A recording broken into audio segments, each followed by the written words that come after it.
Welcome to the second episode of the Let's Build of building a new quarter in my city. Now, in the last episode, what we did was to start with the frames for this building and, of course, the roof. I explained a little bit about the style in general and that we don't have to mind these extremely plain sides because we are going to add another building to the sides of it. In this episode, my plan is to fill in the walls and also adding this building here, this 3-block wide building, to the side. Because this is one very important thing about this style on how to connect these buildings with one another. Because it doesn't make sense just to have, for example, a small house here which will look extremely unbalanced. Just the balance between these two buildings would be extremely off balance. Whatever. I'm tired, sorry. Okay. Now, first step is for us to finish the walls of this building. I'm aware of the fact that my videos sometimes tend to be a little dark, so I'm just gonna add random torches here so that it's a little bit lit up. Now for the wall, since I have this bridge here and it's made out of stone bricks, I don't want to use stone bricks for these walls here because you see it looks it looks too monotonous. That's it. And there's going to be an archway made out of stone bricks because I don't like archways made out of cobblestone on my buildings. So therefore I'm going to use cobblestone for this. And I don't want to have the door in the middle. This is something I don't quite like. Basically I'm doing both, having it in the middle or on the side blocks to the side. But what I like to do is to do it like this, to have a window here. And of course, since I always put my doors from the inside, so it's set here instead of in the front of the block, I always use upside down stairs. If you do the same and you prefer doors starting right, being aligned with the rest of the blocks, then don't put up a stone brick here, a cobblestone stair here. Okay, I think I already want to randomize the whole thing, so as you can see on these buildings, it's always randomized, so with different materials, so pretty much similar materials. Unfortunately, the server is not yet on 1.8, so then I would have a few more randomizing materials, but for the moment this has to do. And also, oops, no, okay, and a gravelly block here for the entrance. Okay, the rest is going to be, of course, cobblestone as well here, and then I'm gonna randomize it. The reason why I'm firstly putting up the cobblestone and then randomizing it is because then you can, or basically then I can better immediately see what it's going to look like and don't have to switch the materials every now and then. So like this, yeah, that's enough randomization. And then this layer is going to be the same, so a little bit of randomization, but only on these sides. Why? I don't know why, because it's random. And it wouldn't be random if there was one block on every side, so that's the nice thing about random. But I think I want to have it like this. Okay, and now on these upper layers I want to add another material.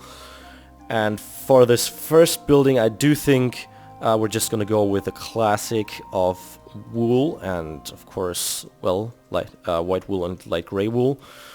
Once again, filling it in and not really minding the randomization at first. And voila, there's gonna be a door here. Now, here's a window, here's a window. Yep, that's enough windows. Medieval houses, whoops, didn't have too many windows. Rooms were usually very dark. And since lit torches are, well, they stink a lot, you wouldn't normally find torches in a house. At least not lit all the time. But for us, there's not really another possibility to do it. So yeah, put the torches up. Okay. Do I want to have another material? Okay. If I were to use wool for the rest of this, for the rest of the house, it will end up looking quite weird. At least too monotonous. So I'm just gonna add this part here as cobblestone, and then have the rest wool. And therefore, this very broad side here on this side is going to be also a little bit not randomized, but it's gonna look a little bit different then. Fill in the rest. There we go. Up here as well. I think I want to have it like this here. So it's always just trial and error, just try different things out, and if they work out, then everything's fine, and if it doesn't, then just do it all over again, or basically just fix the parts that you don't like. Okay, let's just randomize it from the outside to get a better impression, because for me it's always more important to have a good looking outside than a good looking interior. If you prefer having a nice interior and don't really care that much about the exterior, then of course go to the inside of your building and randomize it from there so that you can see what it looks like from the inside. But for me, it's just not that important. Okay. Oh wait, and should this be in the middle? Let's do it like this. Okay. Now one thing I want to do, if you have world edit, feel free to do that.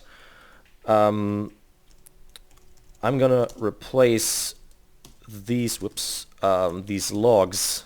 Logs are ID 17 by logs that don't really show the bottom sides. So I do this quite often on my newer builds. Of course, only if you can see the bottom of it. So not on the overhanging parts like this. I don't want to have it like this. I still want to still want the bottom of these logs to be shown.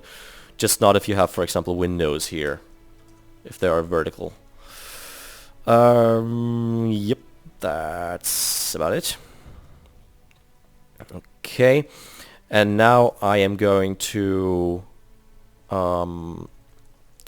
a little bit. I simply don't really like these corners here, these overhangs. These are just 5 blocks with nothing going on. So at some buildings I leave it like this. At some I place fences here to kind of stabilize it, to have the impression of stabilizing it. Or I add upside down stone brick stairs here and put a cobblestone wall on top. Also as a stabilizing element, and also it mixes up the whole thing a little bit. Then of course I need buttons, and for that I use both kinds of buttons. Best example would probably be over here somewhere. I don't always use the stone buttons. So here's a stone button, wood, wood, stone, stone, wood, stone, stone, wood, stone. So there's not really a pattern. It's not that always 2 buildings with stone buttons follow on 2 buildings of with wooden buttons. But I kind of try and keep the balance. So sometimes there's 3 with wooden buttons and 2 of stone buttons. Then there's 1 stone button house, and then again 3 whatever. I lost count. Damn it. I lost count. As I said, I'm tired. I'm sorry. Okay. Oh, and one thing I like to do is whenever I have these overhanging parts here, I use wooden buttons on them because therefore you kind of focus on different areas of the house differently. Like if I was to have buttons here, this would stand out more. You would focus a little bit more on the middle of the house. And if I use wooden buttons here, it kind of, well, fuses with the colors of the logs, and therefore it doesn't, you don't focus it too much. It's something that you do passively. And now to fill in the windows for these houses, I'm always using white stained glass. Yep, white stained glass. And oh wait, I don't know if there's if the house on this side is going to add up here. I do think I want to make this a little bit smaller, so there's gonna be a window. If not, we're just gonna delete it later on. And for the floor, I'm always using spruce logs, spruce planks.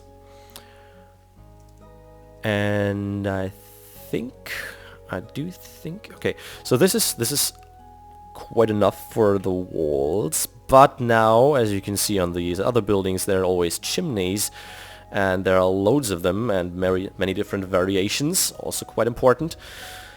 And I do think I want to have, since this is a quite big house, I want to have a broader chimney.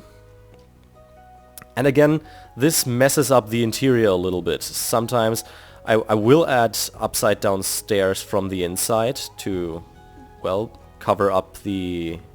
Oh, just gonna show it to you.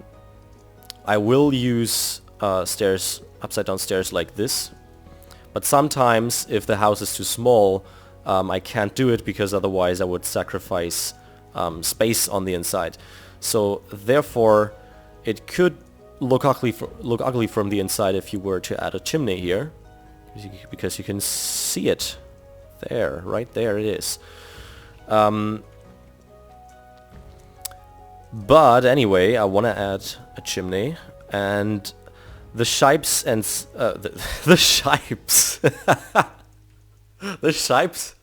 Oh god, I mean the shapes and sizes.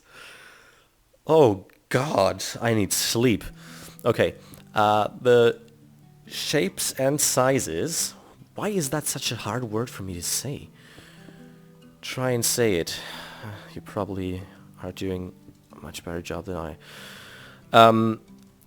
The shapes and sizes of these chimneys vary a lot, and also the materials. I'm going to randomize this also a little bit, just a little bit.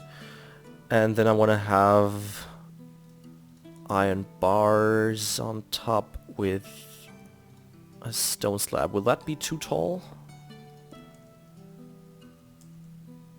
Yeah, I don't like the looks of that. What if I just do it like this?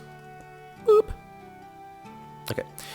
Quite basic. So you can experiment a little bit with these. The more different designs you have, the better. So basically, as you can see, there are sometimes that what I did was to attach chimneys to the outside of the building, to then let them fuse into the roof, to come up here, to simply have cobblestone with iron bars on top, to have these kinds of shapes, to simply put a cobblestone wall on top. Also, if I have these shapes, sometimes it's varied that I use cobblestone for it.